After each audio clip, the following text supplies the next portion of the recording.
रामगढ़ गांव की सुंदरता में चार चांद लगाने का काम करती थी। वहां की हरियाली, जो सुबह के समय पक्षियों की चहचहाहट से और भी सुहानी हो जाया करती।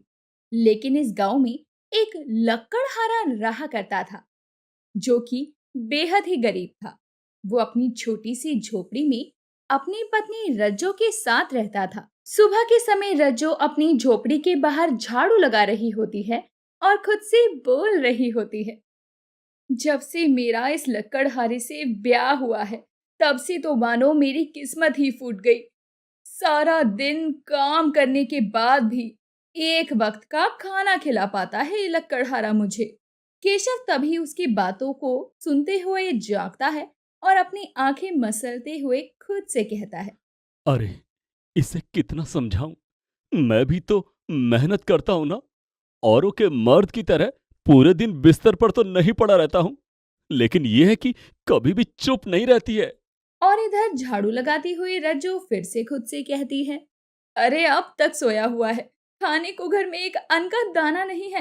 कल शाम में इसे लकड़ी नहीं मिली तो वापस आ गया, ये नहीं कि पास के घने जंगल में जाकर लकड़ी काट लाए। अब केशव उठकर खाट पर बैठ जाता है और खिड़की से अपनी पत्नी की बातें सुनते हुए खुद से ही बोलता है। ये क्या चाहती है? मैं उस झील के पास वाले जंगल में जाकर अपने आप को किसी जंगली जानवर का शिकार बना लूं। अब रज्जो के पास रामू आता है और कहता है। अरे भाभी, क्या बात हो गई? सुबह सुबह इतने गुस्से में क्यों लग रही हो? आ गया नमूना, ये भी कम नहीं है। मेरे पति को बिगाड़ने में इसका भी पूरा हाथ है। वहीं केशव भी खिड़की से रामू को रज्जू से बात करते हुए देखकर खुद से फिर से बोलता है। आ गया मेरी रज्जो को भड़काने के लिए, और ये है कि अभी कुछ मिनटों में ही इसकी बातों में आ भी जाएगी। रामू तंबाकू खाते हुए रज्जू से बात करता है। अरे क्या बात है, क्या जानना है? मैं क्यों गुस्से में हूँ? ताकि तुम पूरे गांव में मेरे बारे में बातें फैला सको और मेरी चुगलियां कर सको। अरे भाभी, वैद्य जी भी कहते हैं गुस्सा करना सेहत के लिए ठीक नहीं होता है। तुम्हें मेरी सेहत की चिंता करने की कोई जरूरत नहीं है रामू। जब मेरे मर्द को ही मेरा थोड़ा भी ख्याल नहीं है, तो तुम्हारे सोचने से भला क्या ही हो जाएगा। अरे केशव भैया भी आपके लिए बहुत सोचते हैं, लेकिन क्या है ना, गरीबी होती ही ऐसी चीज है। किसी एक चीज के बारे में सोचो, 10 समस्या पहले खड़ी रहती हैं। अरे ये तो तुम ठीक कह रहे हो रामू। वैसे उनसे कोई काम था क्या तुम्हें? यहाँ कैसे आना हुआ? ना ना भाभी, मैं तो आपको गुस्से में देखकर यहाँ चला आया। जरा भाभी का गुस्सा शांत तो करूं। और देखो, मैं तो अब ठीक हूँ। जा रही हूँ अपने मर्द को उठाने, भेजती हूँ काम पर। केशव अब भी खिड़की से दोनों की बातें सुन रहा था। देखा, रज्जू से दो मीठी बात क्या करो, खुद को तो भूल ही जाती है। सही कहा है किसी ने, लड़कियों में दिमाग ही नहीं होता है। इतना कहने के बाद रज्जो अपनी झोपड़ी में आती है और केशव को उठा देखकर बोलती है। अरे क्या बात है, आज तो मेहनती लकड़हारा खुद ही उठा हुआ है। लगता है कल मेहनत नहीं की तो नींद नहीं आई होगी। क्यों जी, सही कहा ना मैंने? जो मेहनत करता है वही जानता है कि चैन की नींद होती कैसी है। तुम सुबह से शुरू होती हो तो रात में सोने से पहले बंद नहीं होती हो। कहाँ से लाती हो इतना बोलने की ऊर्जा? अरे सुबह सुबह मुझे तुम्हें कुछ कहने का इरादा नहीं है, इसीलिए चुपचाप अपनी कुल्हाड़ी उठाओ और अपने काम पर निकल जाओ। केशव भी अपनी झोपड़ी के एक कोने से कुल्हाड़ी उठाता है और लकड़ी काटने के लिए निकल जाता है।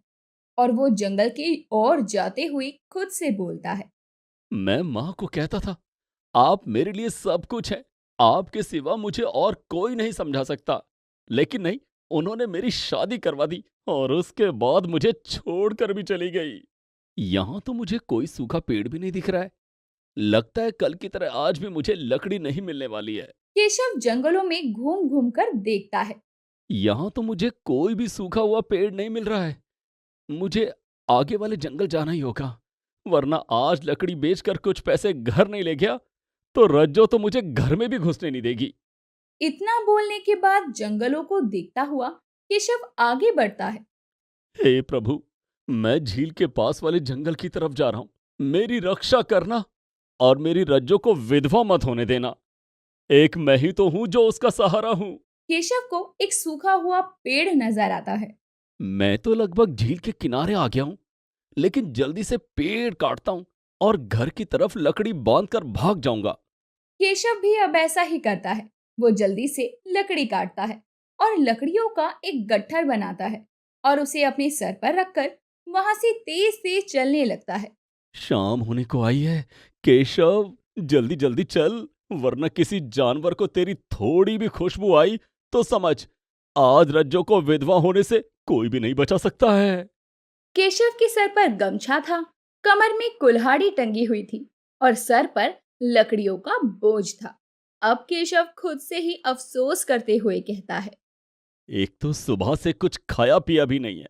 अब तो मुझे कमजोरी भी महसूस होने लगी है। अब केशव थका हारा हरे जंगल से चलते हुए अपनी लकड़ियों को बेचकर जो 10 रुपए कमा पाता है, उसे लेकर अपने घर की तरफ चल देता है। तभी रास्ते में उसे रामू की पत्नी बिंदिया मिलती है। अरे केशव भैया, शाम ढलने को आई है, कहाँ से आ रहे हैं आप? अरे बिंदिया बहन, अभी मैं जंगल से लकड़ियां काट कर उन्हें बेच कर ही आ रहा हूँ। आज लेट हो गया। अच्छा अच्छा, जंगल से लौट रहे हैं आप, वो भी इस समय? मैं तो कहती हूँ आप अपने साथ उन्हें भी ले जाया करो। रामू से तो मैं कहता हूँ मेरे साथ ही लकड़ी काटने चला कर, लेकिन वो है कि मानता ही नहीं है। कहता है मुझे खाने के बाद नींद इतनी आती है, मुझसे कोई काम नहीं होता है। मैं तो इस इंसान से परेशान हो गई हूँ। खाने सोने और दूसरों की चुगली के अलावा इन्हें आता ही क्या है? सारा दिन सोते सोते रहते हैं, तभी तो दूध भी निकल आई है बाहर। ये तो आप ठीक कह रही हैं बिंदिया बहन। मेरा मतलब ठीक है, तो मैं चलता हूँ। घर जाऊंगा तो रज्जो शाम के खाने के लिए राशन लाने भी जाएगी बनिए की दुकान पर। ठीक है भाई साहब, अब मैं भी चलती हूँ। बच्चों को खाना खिलाने का समय हो गया है। बिंदिया रामू की पत्नी थी और वो रामू से परेशान रहा करती। अब वो केशव से बातचीत कर अपने घर की तरफ निकल जाती है और इधर केशव भी अपने घर की तरफ निकल जाता है। केशव ने अपने घर के दरवाजे पर आकर चप्पल खोली ही थी कि रज्जो घर में बन बनाने लगती है और खुद से बोलती है, इस आदमी से तो एक काम नहीं होता। बताओ, संध्या का समय हो गया है। अरे, यूं नहीं कि घर लौटाऊं, लेकिन नहीं, ये भी इससे नहीं होगा। कल तो भूखा ही रखा और ऊपर से सुबह भी कुछ खाने को नसीब नहीं हुआ। अब रज्जो घर में आए हुए केशव को देखती है और कहती है, लो भाई, शैतान का नाम लिया और शैतान हाजिर। आ गए तुम। आज भी भूखा सुलाने का इरादा है क्या? नहीं नहीं रज्जो, आज मैं लकड़ी बेचकर पूरे 10 रुपए लेकर आया हूँ। लो, और जाओ बनिया जी की दुकान से चावल ले आओ। अरे वाह, क्या बात है! 2 दिन के राशन का बंदोबस्त हो ही गया। हाँ, आज मैं झील वाले जंगल की तरफ गया था, लेकिन मुझे तो वहां जाकर भय भी लग रहा था।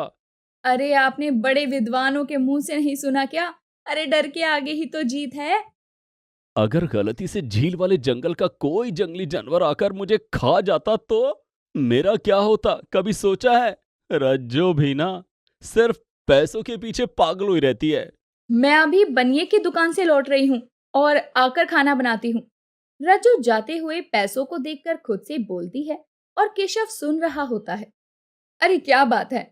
आज बड़े दिनों बाद इतनी बड़ी रकम देखने को मिली है। मैं तो इन्हें रोज ही कहती हूँ, थोड़ी मेहनत करके काम कर लो, लेकिन इन्हें तो बस उतना कमाना है जितने में एक दिन का गुजारा ही हो पाए। इतना कहने के बाद ही रज्जो बनिए की दुकान की तरफ निकल पड़ती है और इधर केशव खुद को बहुत थका हुआ महसूस कर रहा होता है। वो अपनी सूखी लकड़ी से शरीर को देखकर खुद से बोलता है। एक तो मेरे शरीर को भी ना जाने क्या हो गया है। लकड़ी काटते काटते एकदम लकड़ी की तरह ही होता जा रहा हूं। केशव खिड़की खोलकर बाहर की तरफ देखता है तो मौसम बहुत खराब था। लगता है मौसम खराब होने वाला है।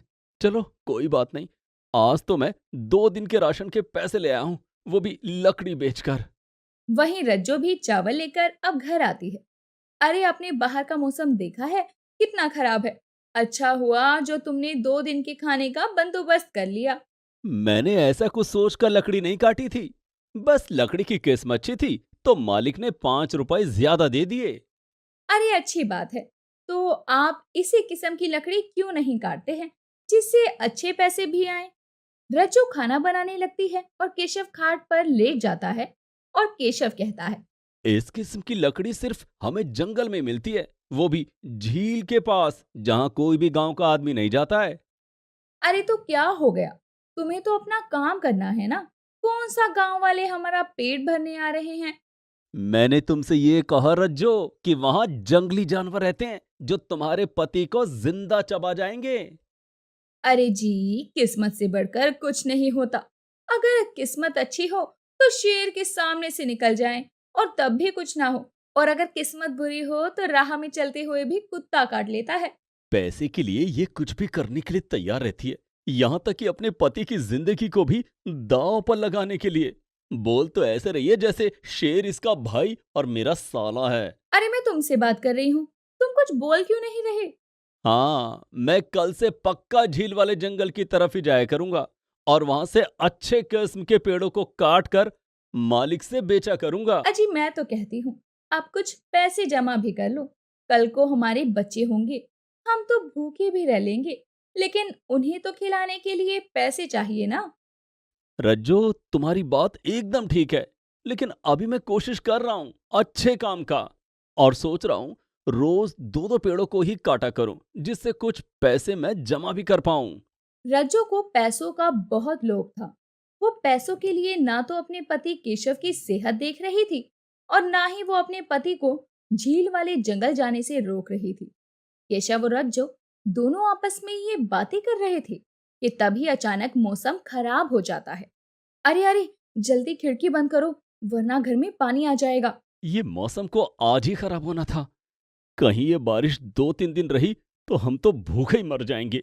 अरे कभी तो अच्छा कुछ बोल लिया करो, शुभ शुभ बोलो, कल तक बारिश खत्म हो जाएगी। केशव अपने दरवाजे से बारिश को देख रहा था और रज्जो खाना खाने लगती है। अब तुम्हारी बारिश को निहारने से अगर बारिश रुक जाए तो सारी रात बारिश को निहारते रहो। नहीं नहीं, मैं तो बस इस मौसम का आनंद ले रहा था। चलो चलो, अब खाना खा लो, सुबह से कुछ भी नहीं खाया है, मुझे तो बहुत तेज भूख लगी है। अब रज्जो और केशव बारिश का आनंद लेते हुए खाना खाते हैं और सो जाते हैं। सुबह तक बारिश होती रहती है। पहले रज्जो उठती है और वो झोपड़ी का दरवाजा खोलती है। अरे, ये बारिश तो रुकने का नाम ही नहीं ले रही। आज आज का तो राशन है, लेकिन अगर ऐसे ही तेज बारिश होती रही तो चारों तरफ पानी आ जाएगा। रज्जो की आवाज को सुनकर केशव भी उठ जाता है। अरे क्या बात है रज्जो, अब तक बारिश नहीं रुकी क्या? मुझे तो बहुत ज्यादा ही चिंता हो रही है कल के लिए। मैं तुम्हें कहती थी ना, कुछ पैसे बचा कर रखो, लेकिन नहीं, तुम्हें तो मजा आता है घर में आराम करके। मैंने कब दिन में आराम किया था ये तो मुझे खुद भी ठीक से याद नहीं है। अरे ये बारिश नहीं रुकने वाली है, पूरा गांव सुनसान पड़ा है, कोई कहीं नजर नहीं आ रहा। जब ये बारिश बंद हो जाए तो मुझे जगा देना। मुझे तो अभी भी बहुत नींद आ रही है, मैं तो चला सोने। इतना बोलकर केशव अपनी खाट पर जाकर लेट जाता है। इधर रज्जो कल के लिए परेशान हो रही थी, क्योंकि रज्जो के पास तो आज आज के लिए खाना था, लेकिन कल भी अगर ऐसे ही बारिश रही तो उन्हें भूखे रहना पड़ेगा। अब दूसरा दिन भी बीत जाता है और तीसरे दिन की सुबह भी बारिश रुकने का नाम नहीं ले रही थी। अरे, आज ये बारिश नहीं रुकी तो मेरे घर में चूल्हा कैसे जलेगा? जहां रज्जो परेशान हो रही थी, तो वहीं केशव को खर्राटे लेते हुए देखकर रज्जो कहती है, इसे तो किसी चीज की चिंता ही नहीं है, जब भूख लगेगी तो उठेगा। रज्जो अपनी झोपड़ी के दरवाजे पर बैठी बारिश रुकने का इंतजार कर रही थी। ना जाने ये बारिश क्यों नहीं रुक रही, लगता है इंद्रदेव नाराज हैं।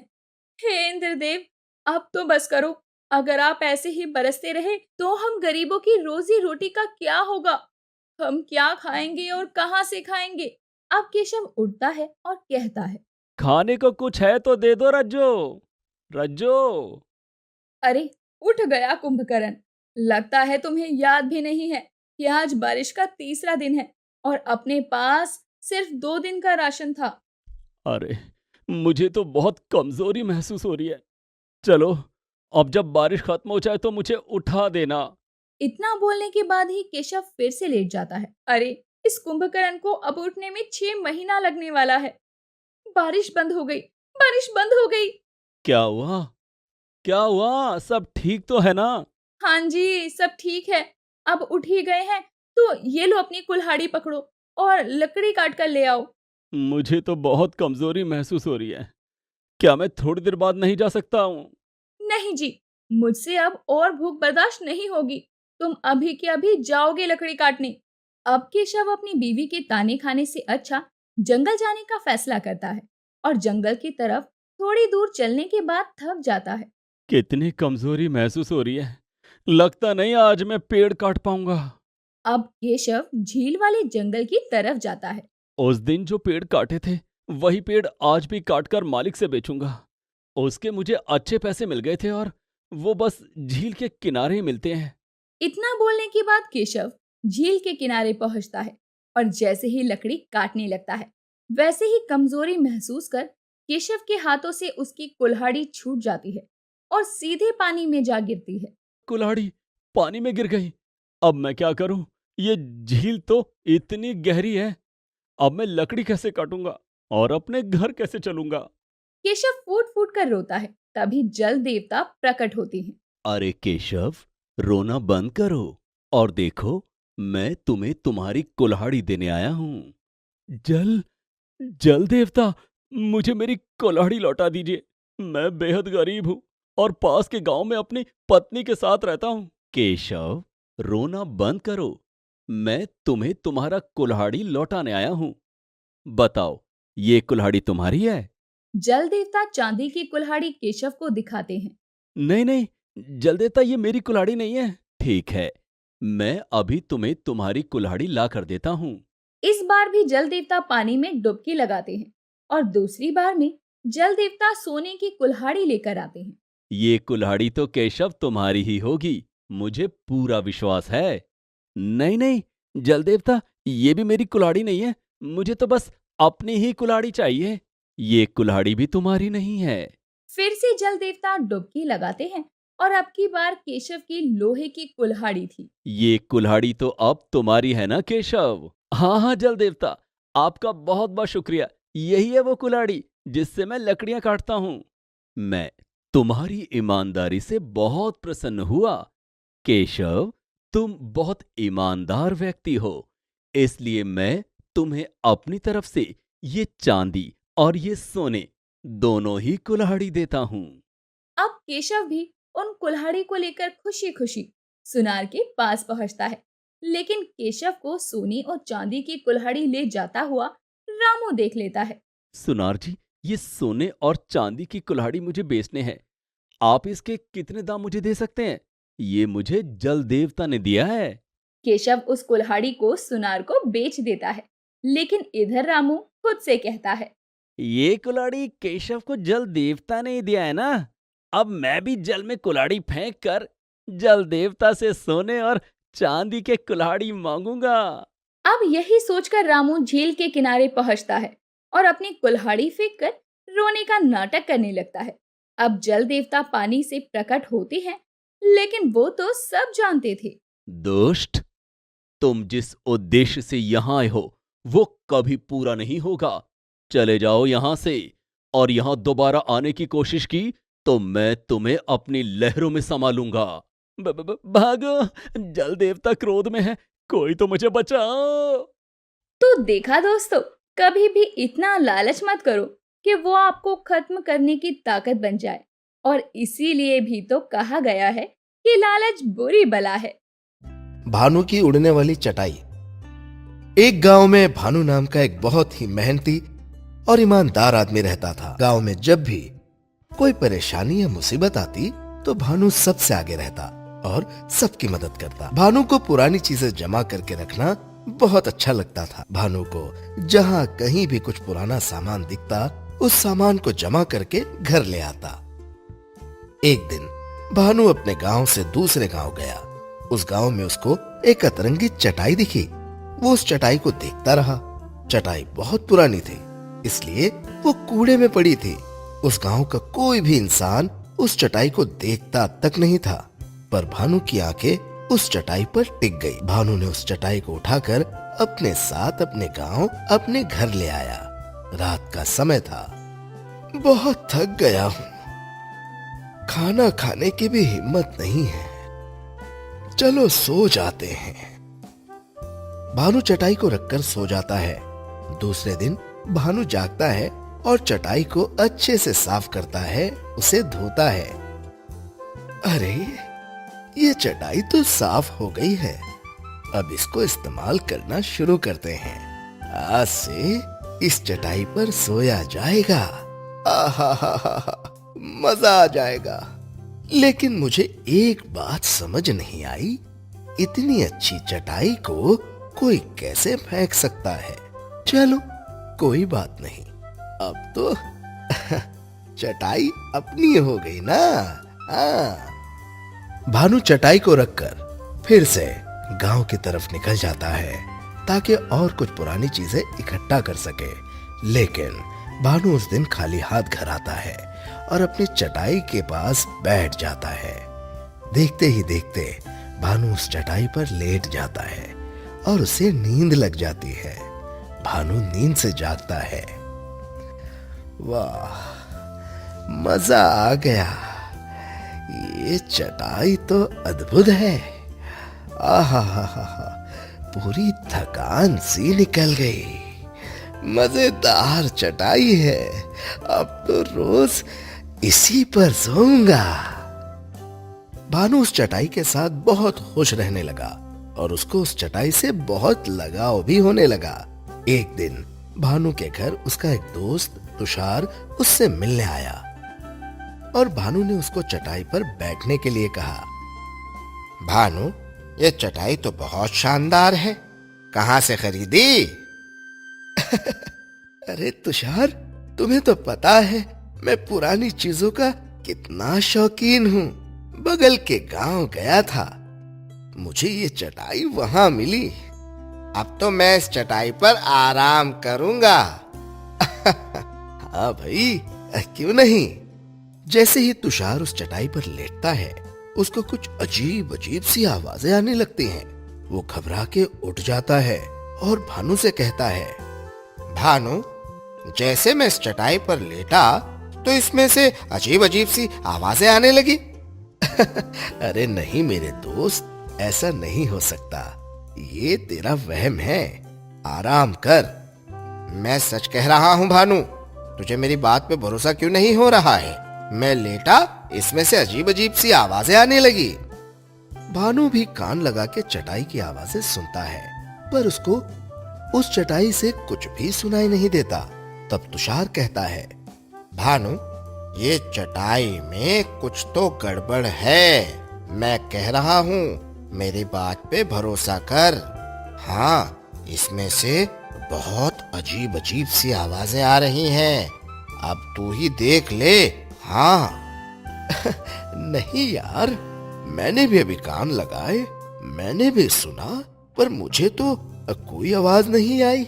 ऐसी आवाजें सिर्फ तुझे ही आ रही है, इसलिए कहता हूँ भीड़ भड़क्के से दूर रहा कर, तेरे कान बज रहे हैं। दोनों के बीच में बहस शुरू हो जाती है और तुषार गुस्से से चला जाता है। तब भानु अकेला ही उस चटाई पर बैठ जाता है और उससे कहता है, क्या चटाई, तेरी वजह से मेरा दोस्त मुझसे नाराज होकर चला गया है? अरे वो कहता है कि तेरे अंदर से अजीब अजीब सी आवाजें सुनाई दे रही हैं। हाँ।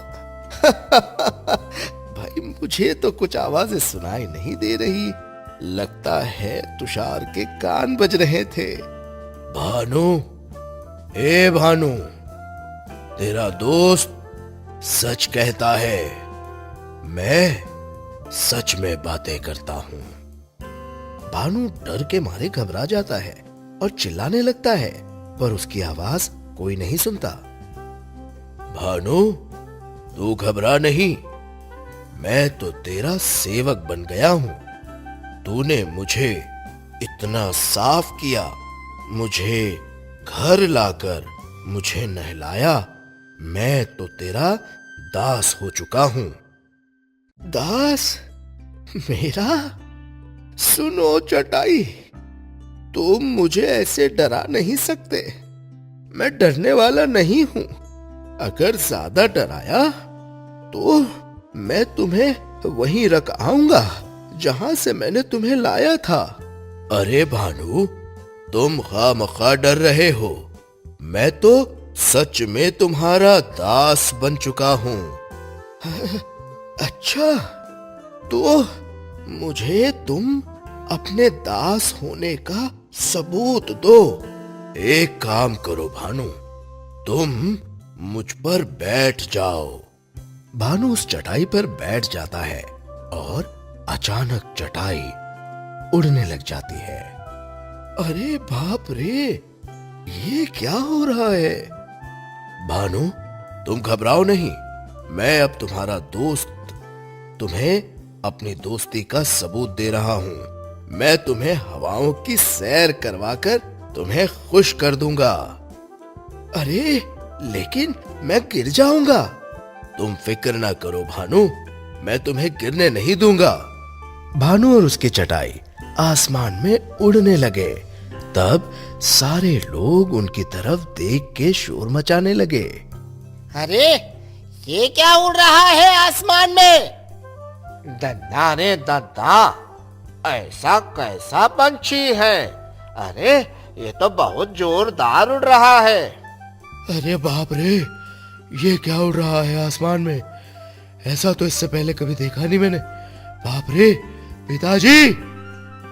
अरे तो यार, ये ऐसा लगता है कोई कोई नया पंछी आ गया है। अरे ये है क्या? लेकिन सारे गांव वाले उस चटाई को देखकर हैरान होने लगे और भानु उस चटाई पे बैठ के आसमान की सैर कर रहा था। भानु ने चटाई से पूछा, अच्छा तो तुम हमेशा मेरे साथ ही रहोगे? नहीं भानु, मैं हमेशा तुम्हारे साथ नहीं रह पाऊंगा। मैं परियों की सवारी हूं और आसमान से गिरकर इस जमीन पर आ गया। वो कैसे? मैं चांद से टकरा गया था और गिर गया था और गिरते गिरते इस जमीन पर आ गया। तभी भानु की नजर नीचे एक गांव की तरफ पड़ती है, जहां एक अपाहिज आदमी के पैसे कोई चोर छीन कर भाग रहा था और अपाहिज आदमी नहीं चल पाने के कारण उस चोर को पकड़ नहीं पा रहा था। तब वो चटाई को लेके उस चोर को पकड़ता है और चोर पकड़ा जाता है।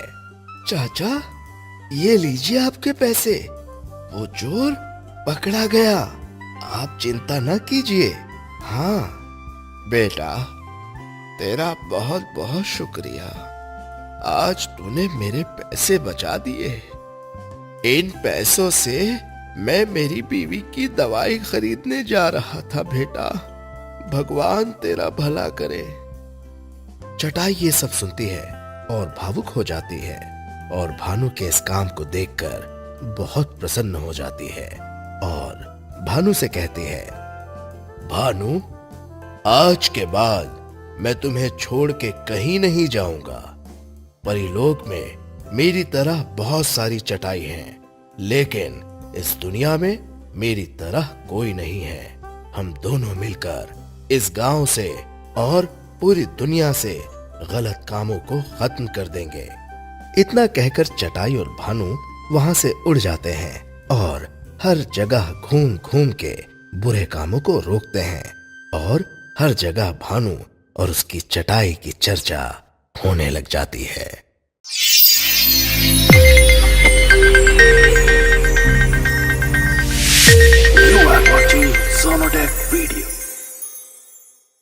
एक जंगल के बाहर छोटा सा आश्रम था, जहाँ साधु अंबर जी रहते थे अपनी पत्नी शशि के साथ। उस आश्रम में चारों तरफ घने पेड़ लगे थे, जिस पर कई पक्षी अपना घोंसला बनाकर रहते थे। आश्रम के बीच में एक बड़ा सबसे घना पेड़ था, जिस पर सबसे ज्यादा पक्षी रहते थे। आश्रम में कभी गाय, कभी हिरन, तो कभी जंगल के बहुत सारे जानवर आया जाया करते थे। अंबर जी रोज सुबह शाम आसन लगाकर उसी पेड़ के नीचे घनी छांव में बैठकर ध्यान लगाते और जाप करते थे। वो ध्यान में बैठकर ओम नमः शिवाय का जाप करते थे। पेड़ भी तभी उनके साथ ओम नमः शिवाय बोलता था, अपने पत्तों से ध्वनि करते हुए। शशि, आज आपने हमारे आसन की जगह स्वच्छ नहीं की। जी, अभी कर देती हूँ स्वामी। शशि जल्दी से पेड़ के नीचे उनके बैठने की जगह साफ कर आसन लगा देती है। साधु अंबर वहां बैठकर ध्यान मग्न हो जाते हैं। वहां से एक शिकारी गुजर रहा होता है। उसकी नजर उसी पेड़ के पास बैठे एक हिरन पर पड़ती है, जिसके नीचे साधु अंबर ध्यान मग्न होते हैं। हिरन बहुत ही सुंदर होता है। वो अपने तरकस से तीर निकालकर उस पर अपने थैले में से नीले रंग का तेज जहर निकालकर लगाता है। तीर से हिरन पर निशाना लगाता है। तभी शशि की नजर उन पर पड़ जाती है और वो चिल्लाती है, ए शिकारी, क्यों उस बेजुबान जानवर पर तीर चला रहा है? साधु जी के ध्यान से निकलने से पहले चला जा, वरना वो तुझे श्राप दे देंगे। शशि के चिल्लाने से शिकारी घबरा जाता है और उसका निशाना चूक जाता है। तीर पेड़ में ऊपर जाकर लगता है। तीर का जहर उस पेड़ में आ जाता है। शिकारी वहां से भाग जाता है। साधु अंबर जी ध्यान से उठते हैं तो उन्हें पेड़ के कराहने की आवाज सुनाई देती है। वो देखते हैं पेड़ में एक तीर लगा होता है। वो उस तीर को निकालते हैं। साधु जी, बहुत दर्द हो रहा है, बहुत ज्यादा दर्द हो रहा है। इतना दर्द तो अपने जीवन में मैंने कभी भी नहीं सहा। इतने सालों से मैं यहाँ खड़ा हूँ, चहक रहा हूँ, लेकिन आज तक इतना कष्ट और दर्द मुझे कभी भी नहीं हुआ। साधु जी, अब मैं क्या करूं? अरे, दर्द तो होगा ही ना, इसमें जहर लगा हुआ है। 2 दिन में तीर के जहर की वजह से उस पेड़ की पत्तियां गिरने लगती हैं। 2 दिन और गुजरते हैं तो पेड़ आधा खाली हो जाता है। अब पेड़ धीरे धीरे मुरझाने लगता है। पेड़ जैसे पहले घना था, उसकी पूरी हरियाली पत्तियों के साथ झड़कर बिखर जाती है और पेड़ की बहुत ही बुरी दशा हो जाती है। साधु जी, मेरी पत्तियां गिरने लगी हैं, डालियां सूखने लगी हैं। लगता है अब जो है मेरा वक्त पूरा होने लगा है। ये सच है, परंतु कुछ तो हुआ होगा। हाँ स्वामी जी, एक बार जोर से हवा चली थी, तब इस पेड़ पर बने 2 घोंसलों में से तोते और चिड़िया के अंडे गिर गए थे और एक घोंसला नीचे गिर गया था। लेकिन वो तो हवा तेज चलने की वजह से हुआ था। मेरी इसमें कोई गलती तो नहीं थी। मैं तो इन घोंसलों को संभाल कर सहज कर रखता हूँ, ताकि इन्हें कोई कष्ट न हो। हाँ, लेकिन वो तुम्हारी शरण में थे और तुमने अपनी डालियों और पत्तों से उन अंडों को गिरने से बचाया नहीं या बचाने की कोशिश नहीं की होगी। इसीलिए वो तुम्हारे पाप तुम्हारे कर्मों में जुड़ गए और तुम्हारे साथ ये सब कुछ जो हो रहा है ना, वो तुम्हारा ही किया धरा है। लेकिन इतने सालों से मैं उन्हें पनाह भी तो दे रहा था। आखिर तुम्हें मुझ पर कुछ शक हो रहा है, संदेह हो रहा है, तो तुम उन पक्षियों से ही पूछ लो कि मैंने कभी क्या उन्हें कोई पीड़ा दी, क्या मैंने उनके संरक्षण में, उनकी देखभाल में कोई कमी छोड़ी। अरे ये पेड़ तो वो अपना पेड़ समझते रहे, ऐसा नहीं था। जिस तरह तुम पहले हरे भरे थे उसी तरह फिर से हो जाओगे, परंतु जब तक इस पाप कर्म का वक्त पूरा नहीं होता तुम्हें ये सहन करना ही होगा। बुरे वक्त में भगवान की भक्ति से ही हमें राहत मिलती है। इस बात पे तुम्हें पूरा विश्वास करना होगा ताकि तुम पर आए हुए इस संकट को आसानी से हटाया जा सके और फिर से तुम्हें अपनी असली अवस्था में लाया जाए। समझे? मैं आपके साथ साथ ही ओम नमः शिवाय का जाप करता रहा और सिर्फ एक बार नहीं, मैं जब जब आप यहाँ पर आकर तपस्या करते रहे उसके आनंद लेने के साथ साथ मैं भी ओम नमः शिवाय का जाप करता रहा और आज मुझे ये मिल रहा है कि मैं एक असहनीय पीड़ा को सह रहा हूँ। भगवान शिव अवश्य तुम्हारी भक्ति का फल भी देंगे और तुम्हारे पुण्य कर्मों के फल को फिर से प्रारंभ करेंगे।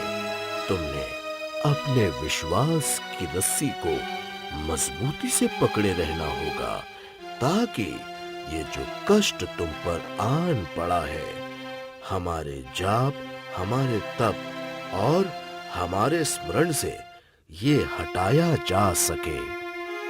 कुछ दिन में पेड़ पूरा सूख जाता है। साधु उस सूखे पेड़ के नीचे ही बैठकर ध्यान लगाते हैं और ओम नमः शिवाय का जप करने लगते हैं। पेड़ भी जप करता है। एक शाम को वहां से शिव जी और पार्वती जी गुजरते हैं। सूखे पेड़ के नीचे साधु अंबर शिव जी के मंत्र जप करते देखकर पार्वती जी शिव जी से पूछती हैं, प्रभु, ये आपके भक्त इस सूखे पेड़ के नीचे बैठकर क्यों जाप कर रहे हैं? आपके मंत्र का। वे उस पेड़ के दुख में उसके साथ सहभागी बने हैं क्योंकि उस पेड़ ने उनका हमेशा साथ दिया था। वो पेड़ भी तो आपके मंत्र का जाप कर रहा है स्वामी। फिर उसे इतनी तकलीफ क्यों हुई और वो सूख क्यों गया, बताइए। वो पेड़ अपने कर्मों का फल भोग रहा है। आज उसके बुरे कर्मों के फल का अंत आ गया है। शिव जी और पार्वती जी साधु के करीब आते हैं। अंबर, मैं आप पर प्रसन्न हुआ हूँ। आज यहाँ से निकलते वक्त आपकी एक इच्छा पूरी करना चाहता हूँ। मैं धन्य हुआ प्रभु। तभी वहां शशि भी आ जाती है। वो भी उन्हें प्रणाम करती है। मांगो अंबर, क्या मांगना चाहते हो? आपकी भक्ति करके मैं खुश हूं प्रभु, मुझे कुछ नहीं चाहिए। फिर भी हमने कहा है कि तुम्हें हम देंगे, अवश्य देंगे। यदि आप देना ही चाहते हैं प्रभु, तो इस पेड़ को फिर से हरा भरा कर दीजिए प्रभु। तथास्तु। शिव जी उस पेड़ पर अपने हाथ फेर देते हैं। पेड़ पर कुछ पत्तियां आ जाती हैं। वक्त के साथ फिर से तुम घने और हरे भरे हो जाओगे। पेड़ भी उन्हें प्रणाम करता है। शिव जी और पार्वती जी वहां से चले जाते हैं। कुछ दिन में पेड़ फिर से हरा भरा हो जाता है। उस पर फिर से नए पक्षी आने लगते हैं। वो खुश हो जाता है।